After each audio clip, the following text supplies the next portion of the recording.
The endurance bike is having something of an identity crisis. Are today's machines relaxed race bikes or tamed gravel bikes? What we've been looking for is a bike that will see you through the toughest long days in the saddle, but not be boring or bland. It needs to be comfortable, but fun and efficient to ride. Thankfully, we've been working hard to determine a top three, and then we've been ruthless in our judgment to select our endurance bike of the year. As always, a huge thank you to our sponsors for helping us make Bike of the Year. Before I get to the bike though, I want to share a little bit of the background info on my testing.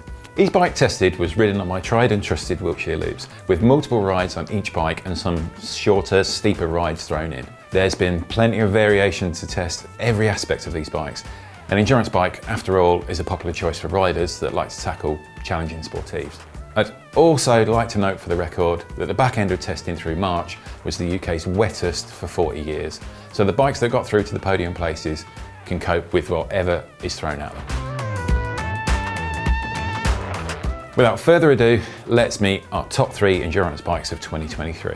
In one corner, you've got Merida's Sculptura Endurance, which stays true to tarmac and has the classic taller and shorter ride position that defines endurance bikes, while at the same time, it offers generous tyre clearances. The Sculptura Endurance brings a taller stack and a shorter reach, and then the Sculptura ups the tyre clearance to 35mm, bang on middle of all road approaching gravel territory. Then there's Cervélo's Caledonia, which has a nod to its racing roots with some pretty sporty geometry, yet brings comfort and year-round usability. It's the more affordable version of the Caledonia design, which replaces the dedicated seat post of the top-end spec Caledonia 5 with a standard round post, and it routes the cables outside of the head tube. That makes it a bit more convenient. Simpler, arguably more practical, and definitely cheaper. Somewhere in the middle of the Merida and Cervélo is Vitus's all-new Venon Evo, with gravel-sized clearances but road bike manners. It's the epitome of the new school do-anything endurance machine, road or gravel, and race-worthy on both. My Venon Evo RS Aero comes in a road setup complete with 700 by 28C Michelin Power Cup tubeless tyres. However, there's a huge amount of clearance to spare with space of 45mm rubber. So those are our bikes that made the shortlist. But how do they compare?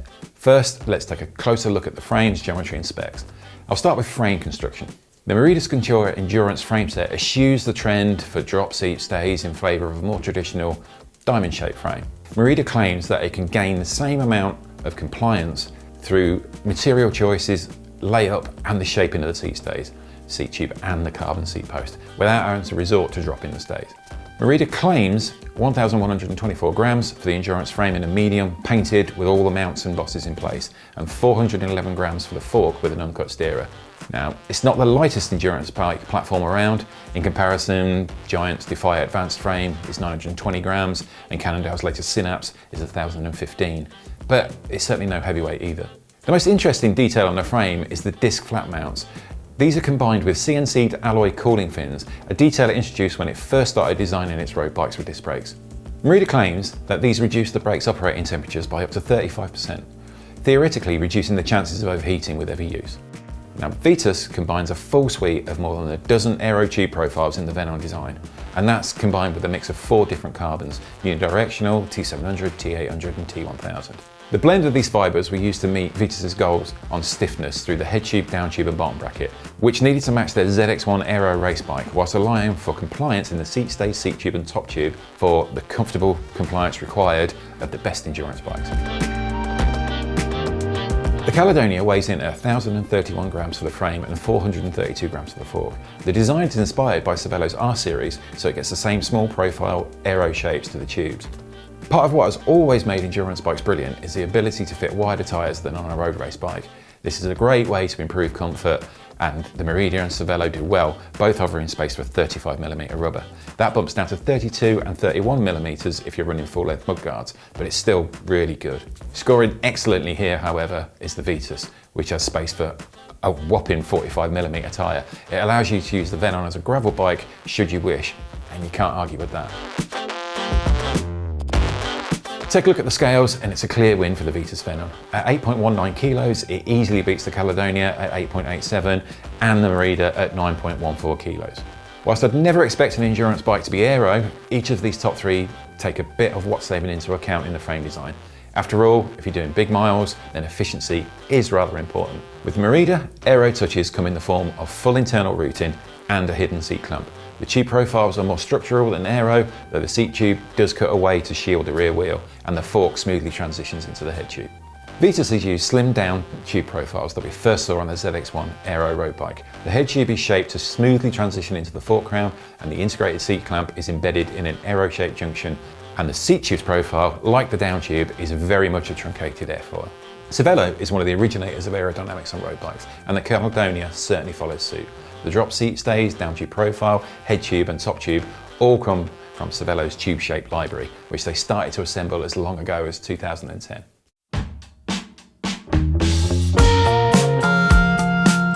Merida have stuck close to the classic endurance bike template. Its tall front end and shorter reach means it's the most relaxed riding position, but they've offset that with pretty quick steering responses. The Caledonia is just what you'd imagine Cervélo, a brand forged in racing, would do with an endurance bike. The ride position is sporty and the wheelbase keeps it feeling nimble, yet the steering is edged towards stability at higher speeds. Vitus, however, as the upstart in endurance bikes, this is their first after all, they've done things differently. The Venom brings a Cervélo-like sporty ride position that's even longer. They've kept the steering quick, but they bring big mile stability thanks to its longer wheelbase.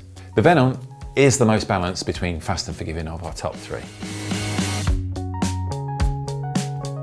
While the SRAM Rival Access Group set graces the Merida and the Cervélo, the Vitus gets the more expensive SRAM Force Access. Dive deeper into the gearing choices and you can see some differences. The Caledonia uses 48-35 chain rings and a 10-36 cassette combination. The Vitus, meanwhile, sports a 46-33 with a 10-33 tooth cassette. And the Sculptura, that matches the Caledonia with 48-35 chain rings and a 10-36 cassette. The Vitus has the edge, being a tier above its rivals here, but I also prefer the chainring option. With a 1-to-1 lowest gear, the Vitus is a steep slope friend, but with a 4610 top end, it still has plenty of speed potential too. The Cervélo features the DT Swiss Endurance LN wheel set. These are an alloy rim that's shallow at a little over 30mm, blunt aero shaped, and gets a wide 22mm internal width. That's well suited to large road bike tyres. The wheel set is fitted with 30C Vittoria Zafiro Pro V G2 tyres and comes set up tubeless. The wheels weigh in at 1,780 grams, putting them squarely in the middleweight road bike wheel category. The Venom Evo runs on Prime's Primavera 44 wheel set. This 44mm deep aero wheel set comprises a hookless carbon rim with a generous 23mm internal width.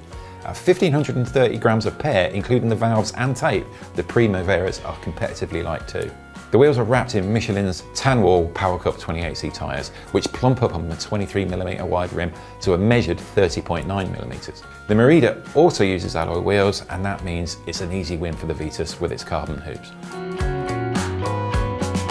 Merida's finishing kit is all solid, serviceable stuff. The alloy cockpit is solid, though it could do with more substantial bar tape. The carbon shafted seat post is a nice addition, and I really like the short saddle in the form of Merida's Expert SL. Cervélo mirrors Merida with a solid alloy cockpit, but this falls short with an alloy seat post. For nearly £5,000, carbon is expected. I did, however, really like Cervélo's own brand saddle. Short in shape and well padded without feeling squishy. It's a great option for long rides. It's another win for Vitus here, as the Venom's finishing kit really knocks it out of the park. A great stem, awesome carbon bar, and great quality bar tape. At the back is a slick all-carbon seat post. The Vitus saddle is comfortable and bears a close resemblance to a lot of traditionally shaped road saddles found on a myriad of bikes. My full endurance bike lineup, before it came down to this top three, contained bikes from £3,000 up to nigh on £9,000. So whilst the £3,400 Merida may look a little unbalanced next to the £4,800 Cervélo and the £4,699 Vitus, it earned its place in the top three by beating far pricier bikes. It represents great value too, but then I'd argue the same of both the Cervélo and especially the Vitus. When you consider an equivalent specification from the brands like Trek and Specialized, with a similarly spec Roubaix Pro coming in at £8,400 and Trek's Domane SLR7 Axis 3 at £8,000, you really start to see the value. While specs, geometry and frame features can tell you a lot, the important thing is how a bike rides. I tested all of the aspects of a good endurance bike, and here's how the bikes compare, starting with the handling. The Sculptura Endurance hits the fine balance between comfort and speed well. The ride position is quite upright, but not so much as to feel overly sedate. The steep head angle helps keep the steering lively, and it feels almost race bike responsive to hard pedaling inputs, surging ahead with relish when you put the effort in. Cervélo has also got the Caledonia pretty dialed in. Its handling is swift without being snappy, it's a great cruiser, and it's really confident when you point it downhill. It's a close match to the Merida, but the ride position is racier, which gives it the feel of a more sporty bike. The Vitus, however, is in a different class. The combination of the long wheelbase and short trail puts stability and sharpness together. If you'd have to put the numbers to me before I'd rode it, I'd said, that'll never work. On the road, though, it's just superb. Yes, you get the stability of the extended wheelbase, but the steering is quick and the bike reacts with rapid relish. I found myself U-turning at the bottom of big descents to head back to the top just to give it another go. The twistier and turnier the better. Pleasingly, the Sculptura Endurance has proved a great climbing companion. The gearing, the ride position, and the superb combination of smooth feel and stiff responses saw me actively seeking out climbs on my test rides, something I'm usually loath to do. In fact, despite its middling overall weight, this is something that I can also say of Cervélo too. The solidity of the frame shines on out of the saddle pulls on steeper ramps, and the comfort levels are more than ample for steady, seated, high cadence climbs on longer ascents. Meanwhile, a taut feel from the frame and fork means the Vitus feels very efficient on the climbs. There's truly little to separate them here. The Vitus edges things thanks to its overall lower weight and those light wheels. Another area where all three bikes feel brilliant is on the descents. The Sculptura is compliant and the steering is quick without being nervy, the combination of which enables you to really get stuck into cornering. Merida's choice of one of the best clincher tyres around in the GP5000 lends huge levels of confidence with plentiful grip and therefore control. Having them in 32mm just adds to this. The Venon's finely judged handling reveals itself when the road heads downhill and it gets twisty. It blends sure-footed stability with quick reactions and is perfect for big, fast road rides. Drop into a corner and the Venon feels as though it runs on rails. Head for an apex and it stays on course without a hint of drift or understeering. The Caledonia swallows up descents with the combination of stability and steering responses that are quick enough to make inline corrections and react to unexpected obstacles with confidence. All three are great fun to ride downhill, but if I was to pick a winner, it would be the Vitus. Speed is another area which you wouldn't necessarily associate with an endurance bike, but all of these are fun bikes to ride. The Merida is the most classic bike in the endurance mould. It's quick enough and the comfort means you'll ride faster for longer too, but the taller, shorter ride position than both the Cervélo and Vitus means it feels a little less responsive when it comes to quick sprints and get off the front turns of power than both the Cervélo and Vitus. The Cervélo's frame and fork is stiffer and tauter than its rivals here, and thus it feels that bit more vibrant when you stomp on the pedals. Though on an endurance bike, speed is relative over a longer distance, and for that, it's the Vitus that wins out. It's very close to the compliance of the Merida and within a hair's breadth of the Cervélo's responsiveness. When you combine both those traits, it makes the Venon Evo one of the best and most rapid endurance bikes I've ridden. And after 25 years of bike testing, that's a big call. Let's wrap this up. At first glance, the traditional looking Sculptura Endurance could be dismissed for not conforming to the latest design trends. Underneath, however, lies a brilliant mile-eating machine. It climbs very well and it has some very smart spec choices. It impresses, although you could upgrade some key areas and bring the overall weight down. If you want a slightly more relaxed endurance bike, this is a great pick. The Caledonia, meanwhile, is a brilliant example of a modern pure road endurance bike. It's the raciest bike here and there's no all-road dilution going on. I respect it for that. After all, there are plenty of road riders out there perfectly happy without gravel riding in their lives. The Vitus Venon Evo RS Aero is more akin to the Cervélo than the Merida, but you can get a 45mm tyre in there. The handling and the balance of comfort and stiffness make it practically perfect for purpose. It's serious fun, it's fast yet forgiving, and if that's not the definition of what a modern endurance bike should be, then I don't know what is. When you add in the versatility of mudguard mounts, you've potentially got a gravel bike, a winter road bike, and a big event bike all rolled into one package. Because you'll never need to upgrade it and it undercuts practically all of its rivals on price for the given specification, the Venon Evo RS Aero is an outstanding bike and it's a surefire winner of Endurance Bike of the Year and more. That Vitus has done all this whilst hitting a class-leading specification and at a price very few can match is a very rare thing in 2023. It's taken top honours in endurance, and it's also become our overall road bike of the year to boot. So congratulations Vitus, and I'll be in touch once I've finished enjoying it, which is not going to be for a while. Make sure you're subscribed to the channel, as we've got loads more Bike of the Year content coming up very soon. And click on the bell icon if you want to see it before anyone else.